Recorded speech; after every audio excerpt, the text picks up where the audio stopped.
Olá, Joel, o livro do profeta Joel é que a gente vai estudar hoje no nosso projeto Como Ler a Bíblia, livro por livro, tá? Vem junto, não esquece de já no começo curtir, compartilhar esse vídeo, porque eu tenho certeza que você vai treinar o seu algoritmo para te dar mais bons conteúdos dessa forma. Olha só, a introdução geral ao livro de Joel. Joel é o autor, filho de Petuel. Ele é um profeta pouco conhecido fora do livro. Ele não tem referências externas, a gente chama, na literatura bíblica. A data é incerta, possivelmente o período pós-exílico, pós aquele período de exílio lá na Babilônia que o povo de Israel sofreu, de Judá em especial. O cenário é quando Israel estava enfrentando uma devastadora praga de gafanhotos. O tom é uma chamada ao arrependimento diante do juízo e também a esperança de restauração.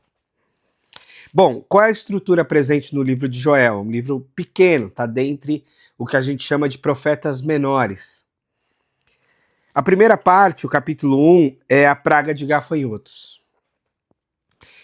Depois vem o dia do Senhor, um dia de juízo ainda maior que virá. Esse dia do Senhor muitas vezes é declarado pelos profetas como um dia de julgamento, de juízo. Capítulo 2, do 1 a 17. A promessa de restauração, no capítulo 2, a partir do versículo 18 até o 32, com bênçãos futuras, derramamento do Espírito Santo.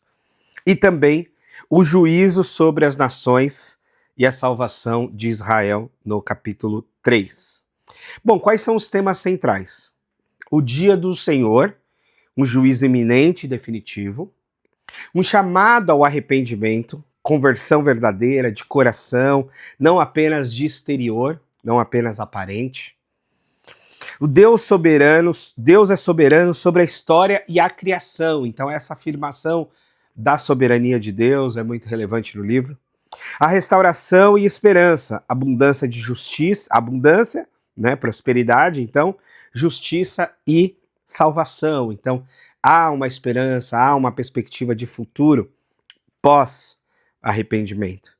E o Espírito de Deus derramado sobre todo o povo, numa outra expressão, sobre toda a carne. Bom, qual é a teologia do livro de Joel? Juízo e misericórdia caminham juntos. Joel não divorcia esses dois aspectos e essas faces do caráter divino. De um Deus que é justo, mas de um Deus que é também misericordioso. O sofrimento atual, a praga de gafanhotos, no caso, é um sinal pedagógico para o arrependimento. É uma oportunidade, é um ensino e uma provocação para o arrependimento. O Espírito Santo será derramado universalmente. Profecia que para nós foi cumprida em Atos dos Apóstolos, capítulo 2, na ocasião da festa do Pentecostes, Pedro faz essa citação de Joel. E o dia do Senhor aponta essas dimensões escatológicas do futuro. Bom, quais são os destaques literários dentro do livro de Joel? Tem uma linguagem poética e vívida. A descrição dos gafanhotos, por exemplo, é descrito como um exército. O uso de metáforas cósmicas para o juízo também aparecem, como o escurecimento do sol e da lua. E um tom litúrgico, um forte apelo à assembleia, de jejum e oração. Liturgia aqui no sentido de restauração do culto ao Senhor. Joel dentro do cânon bíblico. A antecipação do Pentecostes em Atos 2 é o cumprimento de uma profecia de Joel. Confirma a aliança de Deus com seu povo. Influencia em outros profetas como Amós, Sofonias e Ageu, que a gente vai passar por aqui. Há uma contribuição escatológica que conecta o juízo presente com o futuro escatológico. Tem uma relevância para hoje? Sim. Qual é a relevância para hoje? Há um chamado ao arrependimento genuíno e ainda atual. É sempre tempo de arrependermos dos nossos pecados. As crises naturais, sociais e espirituais devem nos convidar à reflexão sobre o que está acontecendo, por que está acontecendo, e essas crises também nos afetam sempre. O Espírito Santo disponível a todos, uma promessa viva na igreja. Esse Espírito Santo que desce sobre todos. E uma esperança de justiça e restauração final. Ou seja, Deus triunfando sobre o mal acima de todas as coisas. Quais as aplicações práticas? Responder às crises em oração e arrependimento. É muito importante. Viver com urgência e vigilância diante do Senhor. Também é muito importante. Confiar na presença e no poder do Espírito Santo em toda a comunidade cristã.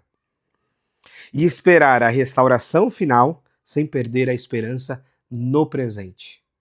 Restauração final no futuro, mas mantida a esperança no presente. Conclusão, Joel nos lembra que o juízo de Deus é real e nos chama ao arrependimento. Nos lembra que o Espírito Santo é a promessa para todos os que creem. Nos lembra que o futuro de Deus é de restauração, de justiça e de abundância. Esse é o futuro que Deus quer para nós. E a mensagem central é: arrependam-se, vivam no Espírito e esperem pela restauração do Senhor. Muito obrigado, que Deus te abençoe, continue conosco que logo, logo tem mais.